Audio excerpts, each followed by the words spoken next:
Ay, hello guys, ako yung nagbabalik. Di pa rin tayo nagmumukbang ngayon kasi ang gawin natin ngayon is ipakita ko sa inyo yung mga inayuda sa amin ni Kuya. Ito yung mga pinamili sa amin kanina lang din sa mall.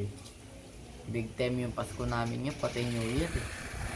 Ay, yung bigay ng daddy yung kanina, diba? Yung mga bigay ng daddy. Ito naman kay Kuya. Ito, pakita ko sa inyo yung laman na pinamili namin. Siyempre, tissue, diba? Hindi mawala yan. Ay ko. Ito mga sabon. Ito yung mga sabon. Yung mga Joy. Tapos cotton buds. Ito yung mga fabric. Sponge. Ito yung mga pinamili namin kayo ng mga kailangan niya sa bahay. Hindi na kami bumili minsan ng madaming pagkain at ay naman yung pagkain.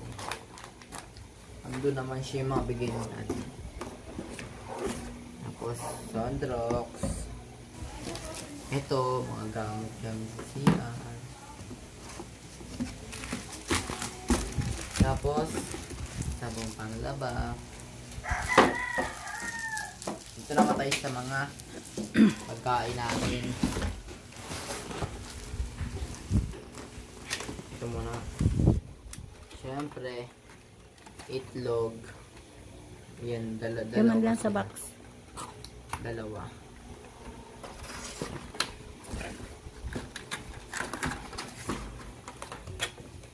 Yan. Yan. Tapos, tinapay. Birthday niya.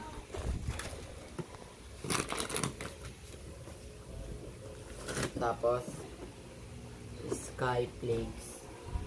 Hindi ka siya. Pato mo sa tissue. Yan. Punit na. Ito naman yung pinabili ko talaga. Parang may pagkain ako. Ito siya, putlong tapos nuggets.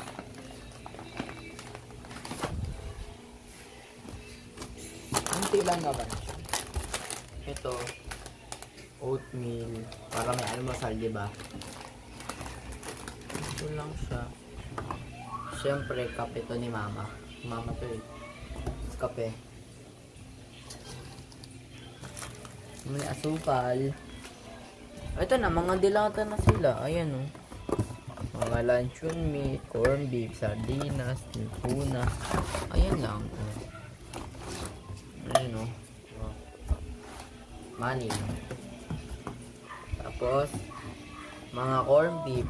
Highlands, pure foods. Wala problema ngayon sa pagkain. Ayan o. Yan. O, nakita nyo yung pinamili namin ngayon na. O, huwag na makalimutan mag-subscribe and like and share and comment para update kayo sa sunod kong video. Bye-bye!